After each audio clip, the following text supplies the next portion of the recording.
নবী তখন থেকে মওলা, যখন আদম পানি এবং মাটির মাঝখানে ছিল।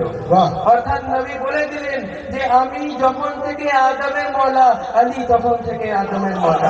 আমি যখন থেকে মুসার মওলা, আলী তখন থেকে মুসার মওলা।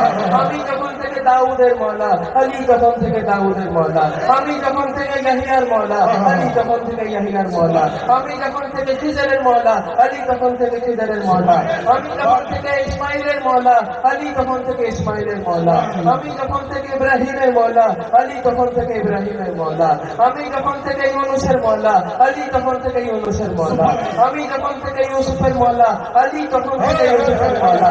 আমি যখন থেকে ঈসার মওলা, আলী তখন থেকে ঈসার মওলা। অর্থাৎ পৃথিবী সৃষ্টি হওয়ার আগে যখন কিছুই ছিল না, তখনও মোহাম্মদে মুস্তাফা ওয়ালিয়ে মুর্তজা মওলা ছিলেন। যখন কিয়ামত হবে কিছুই থাকবে না, তখনও আলিয়ে মুর্তজা মোহাম্মদে মুস্তাফা।